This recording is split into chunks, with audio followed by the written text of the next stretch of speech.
And once we were ready, we presented it to the king, and he was excited. He was excited. He kept on saying, make sure no one sees my robe. Make sure no one should see it. Even the people outside, the guards, no one should know that you're here because of my robe.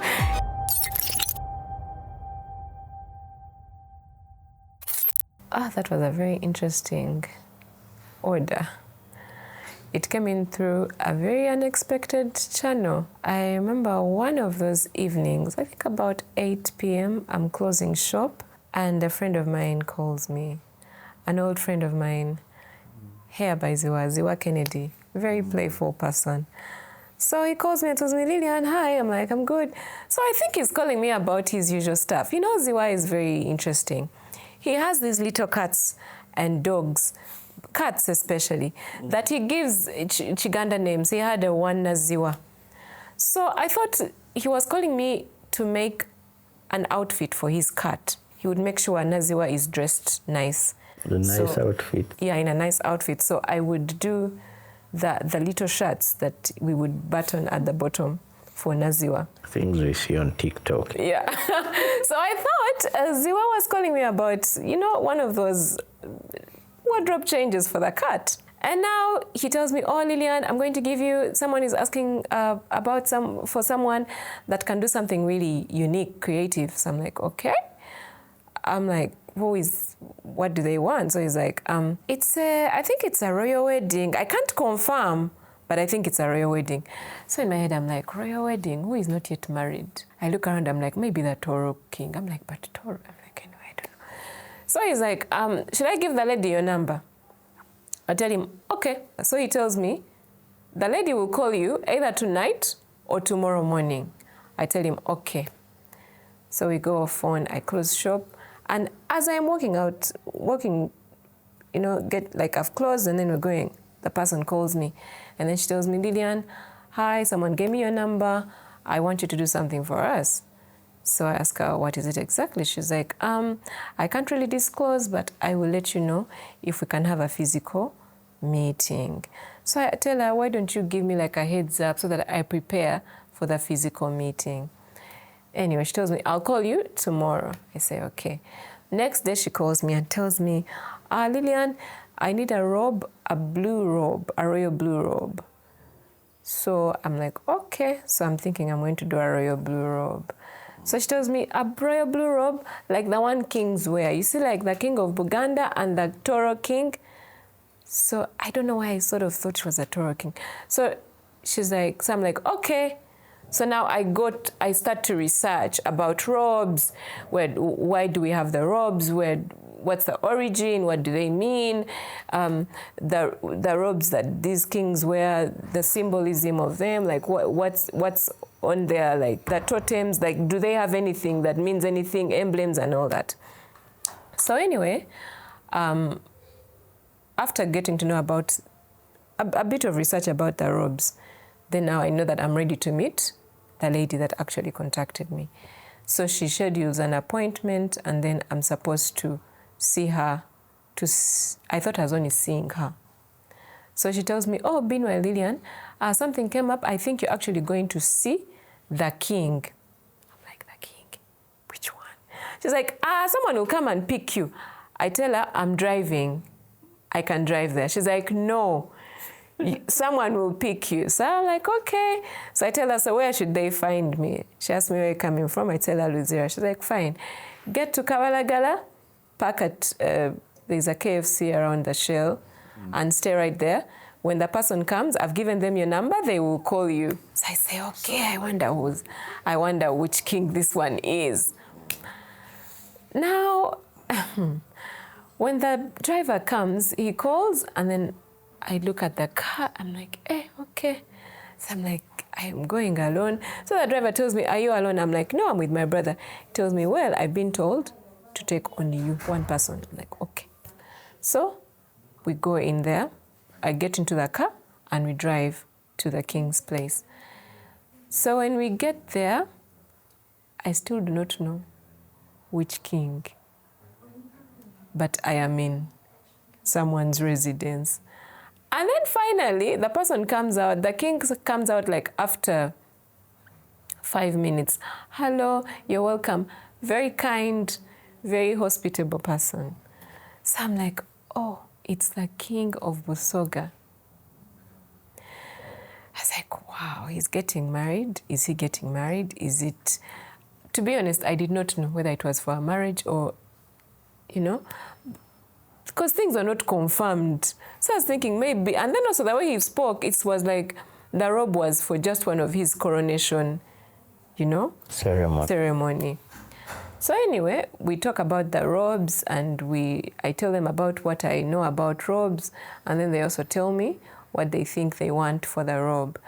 That time we'd already been joined by the lady. She came right after me. So we talked colors, and then I told them, I don't think I want to give you a blue robe because the king of Toro already uses a blue robe. Like, it's like his signature. The Buganda king uses the red robe, red maroon, it's his signature. So you need to find your own. So they ask me what color, and then I tell them I think a purple. Now we went over and over about the purple. Which shade of purple do we want it to be? The one that's close to a pink or the one that's on the blue side? So we took samples. I pick samples for them. Then for our next meeting, we look at them, and then they don't like any that I found in Uganda. So I tell them, I have a plug in Dubai. I can find fabric. So I call my Dubai agent, and then I tell him, help me look for velvet, purple velvet that does not change color. It should really be of a high quality. Make sure. So anyway, my friend looks for the fabric, and then I send them a picture. But of course, the picture does not really show. So I just told him, buy as many yards. If they say no, simple, we don't lose. I will still find more fabric, because now a client had to look at the fabric. And it's the king we are talking about here. So anyway, I buy those meters, and then the fabric comes in. I present it to them, and somehow it passes. Now, the drama of making the robe. I make menswear, but it's not like on top of our list. We do it, but casually, not all the time. And then now, the robe that we were going to make was not your usual robe, because he explained, Lillian, make sure when I wear the robe and I sit, it's not tight, it's loose enough, it can flow properly. Now for me, when he was speaking technique, like, okay, it's not like your usual jacket, because the jacket is slim, it has to come out like an A-line because he has to be able to sit. And then again, it shouldn't be too out, because then if it's overly A-line, it will look like a dress. It needs to remain within a certain shape. Now, to explain that to my tailor, hey, trouble. But anyway, we managed. I don't really do menswear, so I had to show him of first draft, then he drafted. I told him, kati wanvu napimye wano, I made this like that, make sure this is like that, make sure when he sits. There were so many tests about that robe. We kept putting it on the dummy and off the dummy. The dummy, we had to buy a dummy that was his size. Wow. Because we had to keep fitting, making sure the neck is perfect, Now, when the tailor was done, brought it and put it on a dummy, and then now we had to do quality check. Do we like, do we not like? Then we decided, let's not embellish it before he can actually fit it. So we asked for an appointment, a fitting appointment. They said yes to it. We go back to his residence, and then we fit the robe, more like what we call a shell in fashion. So when we fit, of course, there were some small alterations. Make the sleeve shorter, make this, that. My kanzu, I want my kanzu. We suggested a kanzu that has cufflinks. That one, I asked a friend of mine, Larry Kajo, to make the kanzu, because you know how you're like, I'm doing a big project, I don't know, like I don't want to keep, what if I get it wrong, So I told Larry, can you help me with to do the kanzu? And then also I interested the king in what Larry was doing with suits and all that, because he wanted a suit. So I told him, no, someone can make you a suit. I know someone that can really do a good job. So yeah. They managed to do a suit for him, so we remained with just the robe. And after we did the alterations, we started to embroider. Now, I think they had gotten a robe from Ethiopia, but it wasn't as good. So that's why they were asking us to do a robe. And they were not sure if we would do it right. So that whole time I'm just like, dear God, dear God. You know, that prayer that does not have any other words going forward, but you're just like, dear God, you understand? Yes. So anyway, actually, at some point I had told Larry that, you know what, I think you should do that robe. Because since you do menswear all the time, I might not do it well. But I remember that time, I think it was a Thursday after service. And it's like the preacher was preaching about how God will open doors. So when he opens those doors, we should be willing to actually receive them. And then he gave us an example of sometimes we ask for things. We're like children that ask for things.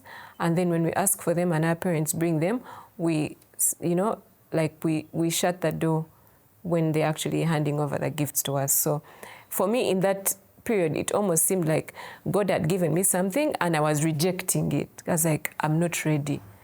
So when I got that sort of rebuke, I was like, let me do. God, this is really entirely up to you. Whether people receive it well or they don't, it's you, it's not me. So yeah, we did the embroidery. Meanwhile, embroidery hand by hand. My team actually is in there in the workshop. Everything you see that's done, that's added onto plain fabric is done by hand.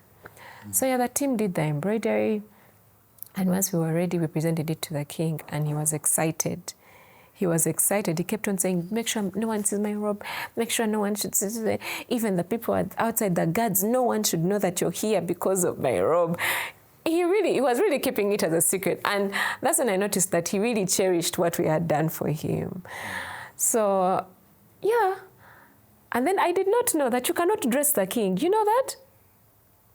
I didn't know that. I also did know. But when I got there and I was like, oh, you know how you're trying to be like a caring service provider. I am all there saying, let me help you. I got it out of the jacket. I wanted to. He's like, no, let me do it myself. The king has to put his robe on himself. Norms. And also, he does not dress up in front of you guys.